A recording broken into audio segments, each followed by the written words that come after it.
കഥ ആലീസ് ഗബ്രിയേലും വാട്ടുകപ്പയും. വാട്ടുകപ്പ വേകുന്ന മണം വീട്ടിൽ നിറഞ്ഞു നിൽക്കുന്നു. ഞാൻ അടുക്കളയിലേക്ക് ചെന്ന് നോക്കി. ശരിയാണ്, അടുപ്പിൽ കപ്പ തിളയ്ക്കുന്നു. പുതിയ കപ്പയാണോ, പത്തായം കാലിയാക്കിയപ്പോൾ വാരി മാറ്റിയ പഴയ കപ്പയാണോ അറിയില്ല. കപ്പവാട്ട് നന്നായാൽ എത്ര പഴകിയാലും കേടാകില്ല. വാട്ടി ഉണങ്ങുന്നതും പച്ചയ്ക്ക് ഉണങ്ങുന്നതും തിന്നാൻ വ്യത്യസ്ത രുചിയാണ്. ഞാൻ അടുക്കളയിലേക്ക് വീണ്ടും കടന്നു. ആരെയും കാണുന്നില്ലല്ലോ. അമ്മുക്കുട്ടി അപ്പുറത്ത് അരകല്ലിൽ കപ്പയ്ക്കുള്ള അരപ്പ് റെഡിയാക്കുകയാണ്.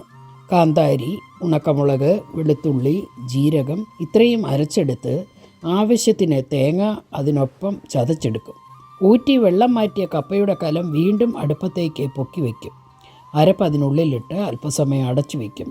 അടുപ്പിൽ നിന്നും വാങ്ങിയ കലം ഒരു തിരികയുടെ മുകളിൽ വച്ച് തെങ്ങോലയിൽ നിന്നും വെട്ടിയെടുത്ത തുടുപ്പ് ഉപയോഗിച്ച് കപ്പ ഇളക്കും. നല്ല ആയാസമുള്ള പണിയാണിത്. എല്ലാ ഭാഗത്തും അരപ്പ് പിടിപ്പിച്ച് കുഴച്ച് അടച്ചു വയ്ക്കും. മത്തിക്കറിയോ ഉണക്കമീൻ കറിയോ ഉണക്ക കൊഞ്ച് തീയലോ ഒക്കെ കൂട്ടി ചെറു ചൂടോടെ ഇത് കഴിക്കാൻ എന്തൊരു രുചിയാണെന്നോ.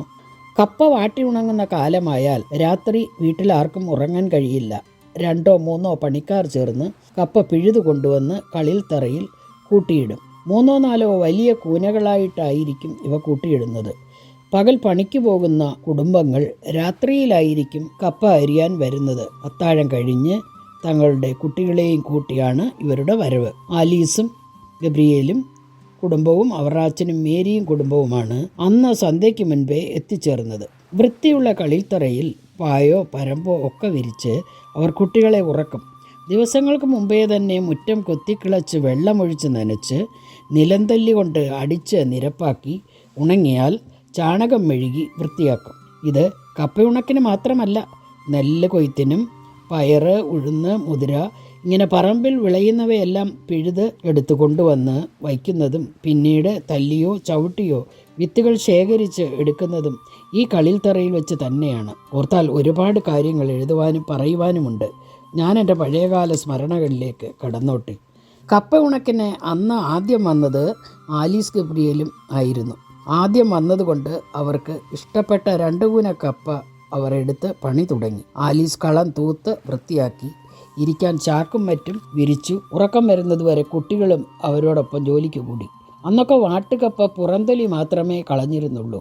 അവറാച്ചനും മേരിയും വന്ന് അവരുടെ പണിയും തുടങ്ങിക്കഴിഞ്ഞു. ഇരു കൂട്ടരും തമ്മിൽ മത്സരമൊന്നുമില്ല. എങ്കിലും ആരാണ് കൂടുതൽ പദം വാങ്ങുന്നത് എന്നുള്ള ചിന്ത 2 കൂട്ടരുടെയും മനസ്സിൽ ഉണ്ട്. ഞാനും ഇളയ കുട്ടികളും എല്ലാം വീട്ടിൽ ഉറങ്ങാൻ കിടന്നു. രാത്രി പണി ചെയ്യുന്നവർക്ക് കാപ്പി ഉണ്ടാക്കി കൊടുക്കുവാൻ വേണ്ട സാധനങ്ങളെല്ലാം അമ്മ ആലീസിനെ ഏൽപ്പിച്ചിരുന്നു. ഞാൻ എപ്പോഴോ ഉറങ്ങിപ്പോയി. ഉണർന്നത് ആലീസിൻ്റെ പാട്ട് കേട്ടുകൊണ്ടാണ്. ഞാൻ ജനലിൽ കൂടി വെളിയിലേക്ക് നോക്കി. കപ്പ വെട്ടി നുറുക്കി തുടങ്ങിക്കഴിഞ്ഞിരിക്കുന്നു. കളിൽത്തറയ്ക്ക് പുറത്ത് 3 കല്ല് കൂട്ടി വെച്ച അടുപ്പിൽ കാപ്പി തിളയ്ക്കുന്നത് കാണാം. ആലീസ് അത് എല്ലാവർക്കും കൊടുത്തു കാണും. അത്രയ്ക്ക് നല്ല പെൺകുട്ടിയാണ് ആലീസ്. ഏതാനും വർഷങ്ങൾക്ക് മുൻപ് കുട്ടനാട്ടിൽ നിന്നും കൊയ്ത്തുകാർ എത്തിയപ്പോൾ അവരുടെ കൂടെ വന്നതാണ് ആലീസ്. ഗബ്രിയേലാകട്ടെ ഈ നാട്ടിലെ റബ്ബർ ടാപ്പിംഗ് തൊഴിലാളിയും. ഞങ്ങളുടെ ആ വർഷത്തെ കൊയ്ത്തിനാണ് 2 പേരും കണ്ടുമുട്ടുന്നത്. ഒറ്റ നോട്ടത്തിൽ ആർക്കും ഇഷ്ടം തോന്നും ആലീസിനോട്. പേരും പെരുമാറ്റവും സൗന്ദര്യവും എല്ലാം ഒത്തിണങ്ങിയ ഒരു പെണ്ണായിരുന്നു ആലീസ്. നാട്ടിലെ കൊയ്ത്ത് കഴിഞ്ഞപ്പോൾ കുട്ടനാട്ടിൽ നിന്നും വന്ന പണിക്കാർ തിരിച്ചുപോയി, ഒപ്പം ആലീസും. പിറ്റേ വർഷം കൊയ്ത്തിന് കുട്ടനാട്ടുകാർ എത്തിയപ്പോൾ ഗബ്രിയേൽ കാത്തിരുന്നത് ആലീസ് ഉണ്ടോ കൂട്ടത്തിലെന്നായിരുന്നു. ഭാഗ്യം, ആലീസും എത്തിയിട്ടുണ്ട്. ഗബ്രിയേൽ തൻ്റെ ഇഷ്ടം ആലീസിനെ അറിയിച്ചു. ആലീസിൻ്റെ വേണ്ടപ്പെട്ടവരൊക്കെ ആ കൂട്ടത്തിലുണ്ടായിരുന്നത് ഭാഗ്യമായി. ഏറെ താമസിയാതെ ആലീസിൻ്റെയും ഗബ്രിയേലിൻ്റെയും വിവാഹം നടന്നു. ഏത് ജോലിക്കും ആലീസ് ഗബ്രിയേലിനോടൊപ്പം ഉണ്ട്. റബ്ബർ പാൽ തൊട്ടിയിൽ നിറയ്ക്കാനും ഒട്ടുപാൽ ശേഖരിക്കാനും റബ്ബർ ഷീറ്റ് അടിക്കാനും ഒക്കെ ആലീസ് ഗബ്രിയേലിനെ വേണ്ടവണ്ണം സഹായിച്ചു. 3 വർഷത്തിനിടയിൽ ഉണ്ടായ 2 കുട്ടികളെ പോറ്റാനും ആലീസിന് നല്ല കഴിവായിരുന്നു. ഒരുമിച്ച് പള്ളിയിൽ പോവുകയും പ്രാർത്ഥിക്കുകയും ഒക്കെ ചെയ്യുന്ന ഒരു മാതൃകാ കുടുംബമായിരുന്നു അവരുടേത്. ഞാൻ ജനലിൽ കൂടെ മുറ്റത്തേക്ക് വീണ്ടും നോക്കി. കോഴി കൂവുന്ന ശബ്ദം കേൾക്കുന്നുണ്ട്. നേരം പുലർന്നു വരുന്നതേയുള്ളൂ. കപ്പ ഏതാണ്ട് അരിഞ്ഞ് തീരാറായിട്ടുണ്ട്. അരിഞ്ഞ കപ്പ ഒരു മൂലയ്ക്ക് മാറ്റിയിട്ടിട്ടുണ്ട്. കളിത്തറ അടിച്ചു വൃത്തിയാക്കി വേസ്റ്റെല്ലാം വാരിക്കളഞ്ഞ് അവർക്കുള്ളത് വാങ്ങി പോകുവാൻ ഒരുങ്ങുകയാണ് ആലീസ്. ഗബ്രിയേൽ അമ്മച്ചിയെ വിളിച്ചു. അരിഞ്ഞുകൂട്ടിയിട്ടിരിക്കുന്ന കപ്പ അളന്നു തുടങ്ങി. കാട്ടിലെ വള്ളി വളച്ച് കെട്ടിയുണ്ടാക്കിയ വലിയ വള്ളിക്കൊട്ടയിൽ 10 കൊട്ട അളന്നു കഴിഞ്ഞാൽ അടുത്ത കൊട്ട അളക്കുന്നത് അവർക്കാണ്. തങ്ങളുടെ പദം ചാക്കുകളിൽ നിറച്ച് കുട്ടികളെ വിളിച്ചുണർത്തി ആലീസും ഗബ്രിയേലും അവരുടെ വീട്ടിലേക്ക് പോകുവാൻ ഇറങ്ങി. അവറാച്ചൻ്റെയും മേരിയുടെയും പണി ഇനിയും തീർന്നിട്ടില്ല. അവർ ധൃതിയിൽ തങ്ങളുടെ പണി തീർക്കുവാൻ ശ്രമിക്കുകയാണ്. അതിനിടെ അവറാച്ചൻ അമ്മച്ചിയോട് പറഞ്ഞു, അമ്മച്ചി, കപ്പ ഞാൻ വാട്ടിത്തരാം. എനിക്ക് അതിൻ്റെ കൂലിക്ക് കപ്പ തന്നെ തന്നാൽ മതി. അമ്മച്ചിക്ക് സന്തോഷം, സമ്മതിച്ചു.